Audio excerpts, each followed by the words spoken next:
Hey guys, another one-take review, and today I wanted to talk about the new Red Hot Chili Peppers album, Unlimited Love.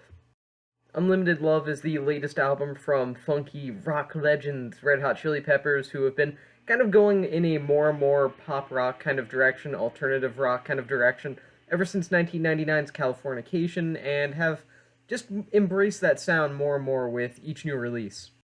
Frankly, I haven't been absolutely in love with anything that they've done since 2006's Stadium Arcadium, and even that was still a very inconsistent mess of an album that just so happened to have a few really amazing songs on it, like Wet Sand.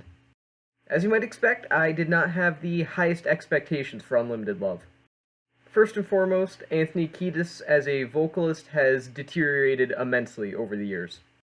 I understand that Kiedis and the rest of the band are now far past their prime in terms of their actual career and performance and whatnot, but at the same time, would it really kill Anthony Kiedis to not go between singing like a weird pirate on Black Summer, which opens the album, and then just sounding absolutely stagnant on the rest? I'm not expecting the same intensity that he delivered on old songs like Soul to Squeeze, for example, but at the same time, he could have snored his way through most of this album, and I truly don't think it would have made much of a difference. If it weren't for the fact that Anthony Kiedis has sounded like he wanted to retire for the past couple of Red Hot Chili Peppers albums, I would be absolutely shocked by how pathetic he sounds here. Like many Chili Peppers albums, Unlimited Love is much stronger from an instrumental point of view. It's especially nice to have guitarist John Frusciante back, especially after his 2009 departure left I'm With You and The Getaway with guitarist Josh Klinghoffer, who, while talented, was nowhere near as engaging or really even as impressive as a guitarist. John Frusciante is truly one of the most underrated masters of the guitar as an instrument, and he really proves that on tracks like the slightly psychedelic Veronica. Chad Smith's drumming is solid, though all he really does is provide a solid backbone and never really gets a chance to shine, which really can be said about most of his time in the Red Hot Chili Peppers in general since the beginning of the band's career. Flea also delivers the same groovy, funky bass lines that you've come to expect from him as a musician. I mean, he's a legend for a reason, and he, again, just really solidifies his place as one of the most consistent and talented bassists of all time. However, as great as the bass lines to songs like Poster Child are, for example, and all of their funky glory, I kind of feel like he's unusually repetitive here as a bassist. It sort of feels like the more laid-back tracks and the more funk-based, more upbeat tracks kind of have bass lines that start to bleed together after a while and eventually just become unremarkable, even when they are, by technical definition, impressive. With all of that being said about the individual members of the Chili Peppers, it feels like the band don't work as a whole entity here. The interaction between instruments is virtually non-existent, and it kind of feels at times that each member of the band is going in a different artistic direction. This goes about as poorly as you would expect and ensures that songs like White Braids and Pillow Chair are just messy, uncertain filler tracks at best. For a band that have been around for over 25, 30 years at this point, the Red Hot Chili Peppers show on Unlimited Love that they still slightly struggle with a sense of collective creativity and collective execution. Again, I'm not expecting them to fly all the way back to the 90s or even 80s to get that same chemistry between them that they once had in what I personally consider to be their golden era, but at the same time, you would just think that a band that has been around for so long would know how to work with each other better than what is presented here. The lyricism here, as well, is, without a doubt, certainly from a Red Hot Chili Peppers album.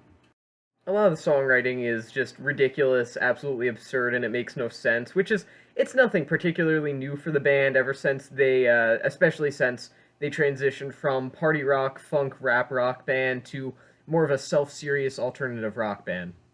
Even still, most of those the tracks here embrace that over-the-top songwriting, but still have that level of self-seriousness that they kind of fall flat. It's difficult to engage myself in something that's supposed to be obviously very important musically when it sounds lyrically like a corpse is reciting a bad knockoff Lewis Carroll poem that loses any semblance of plot 5 lines in. Say what you want about albums like Blood Sugar Sex Magic and all of its Sir Psycho Sexies and all of its Give It Aways, but I'll take stupid but fun and playful funk rap rock over poorly written, self-serious, lacking self-awareness pop rock any day. Lastly, Unlimited Love is a hilariously long album. That's not to say this is the Chili Peppers' rewrite of War and Peace or anything like that, but at the same time, Over an hour of the Red Hot Chili Peppers at this point in their career, at this stage in their career, is about 45 minutes too much.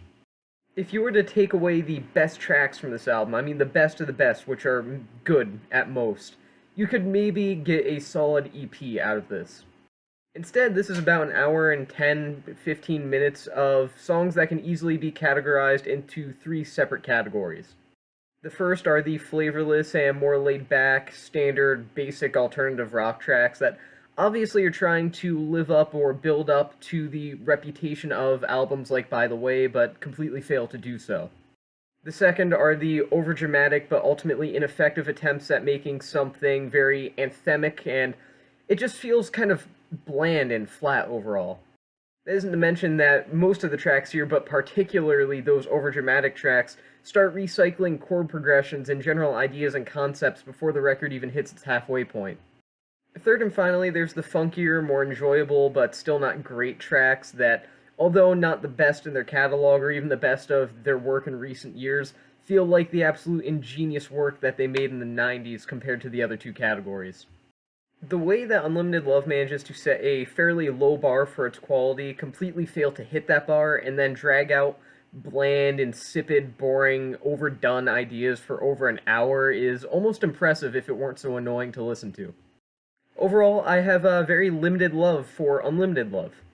While the band have been past their prime for some time now, Unlimited Love feels like what might be their most dull effort yet. Even the return of the great John Frusciante couldn't save this from just being a boring, agonizing listen.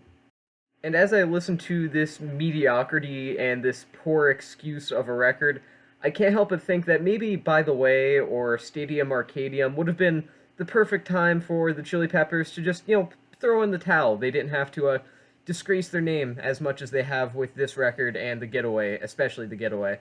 And with that being said, I'm going to give Unlimited Love 2.5 stars out of 5. It's not offensively horrible or anything. I was tempted to give it 2 stars because it's just ridiculously long for something that has maybe 2 decent tracks at best and the rest is pretty mediocre, but at the same time, there's nothing inherently wrong with this album. It's just very, again, mediocre. It just does nothing special. So yeah, 2.5 stars out of 5. And with that being said, that's the end of this one-take review, and I'll see you guys in the next one.